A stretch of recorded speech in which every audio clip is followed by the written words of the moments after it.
Hi, my name is Alex Goldtray, and I'm going to be talking about ethical decision making. This will be a fairly quick PowerPoint. Um, so, as far as what personally feel that I fall under, as far as decision making um, and ethics, is really well. First, we'll talk about utilitarianism because I feel like I really fall into that.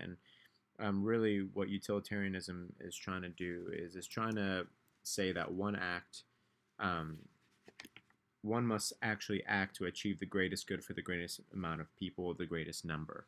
And essentially, what it's trying to do is you're trying to reduce the amount of suffering that you have and increase the pleasure or happiness that there is. Um, there can be a relatively high degree of self sacrifice that we need to kind of consider for everybody. Um, and yeah, so pretty much utilitarianism is really a branch of consequentialism. And utilitarianism is really it's the idea that the action that is most moral or seems the most right is the one that creates the most good for everybody.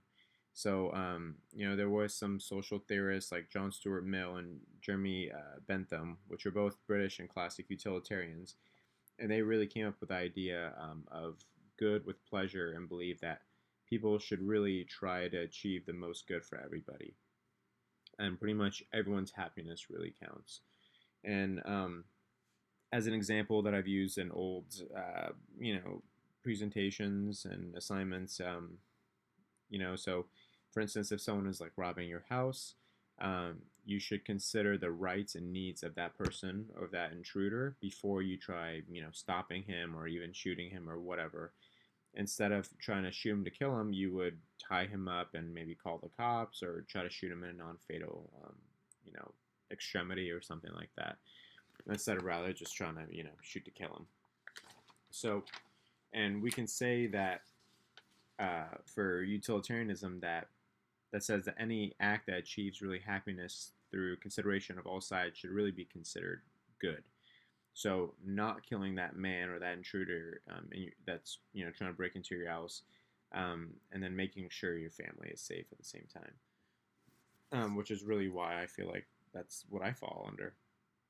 And there's a lot of people, including myself, whose main focus and mission in life is really to help other people.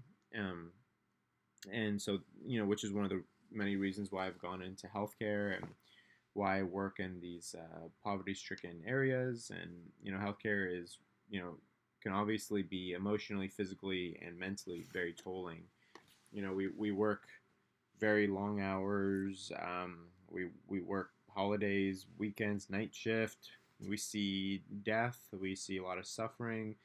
We are constantly exposed to different diseases and illnesses. Um, and really, like the list goes on, right? But we do it because we want to help people. And so, and also, we could take consideration those people who are like missionaries, right, or who routinely go to do mission trips, whatever.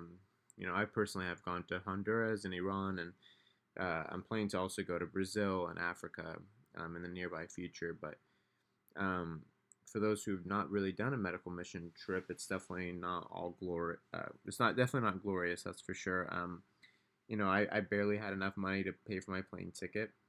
We lived in extremely rough conditions in the jungle, with lots of poisonous snakes and insects, and I found there was constantly bugs like in my sleeping bag, and I slept in the rain pretty much on the beach for 10 straight days. We actually ran out of food, and we would pretty much just go from village to village, and try to see and treat hundreds of patients every day, even if it wasn't really for your specialty. I did dental work, and I did physical therapy and occupational therapy for some of these people, and my specialty is respiratory care. So it's a very eye-opening experience, and it really kind of makes you reflect. But overall, that's my goal, my mission in life is to help those in need, which really comes down to what utilitarianism stands for. Um, as far as personal ethical decision making, there are theories that explain that the relationship between rules, goals, and virtues. And so there's teleological, um, which is where I primarily fall under, compared to a couple other theories that are out there. And what that's really trying to say is that our moral decisions are based on our goals and our virtues, and rules really enhance our chances of reaching our goals. So the reason I say that is because ever since I was young, I always really set goals for myself, and I became obsessed, and I wouldn't stop until I achieved that goal, or or if I was going on the right path towards that goal. Um, and it's still very very relevant in my life today. Constantly thinking ahead, and trying to strive for that next goal. And goals can vary drastically, and it could be anywhere from your career goals to trying to purchase a home, or losing 20 pounds, to just making sure that your family is healthy and happy. um, and I can't remember a time in my life where I did not have a goal, and I just feel like that's my I need purpose, and goals can kind of give me a purpose. And um, I do primarily make a lot of decisions based on my goals, but I would never really make an unethical act, or to really achieve that goal.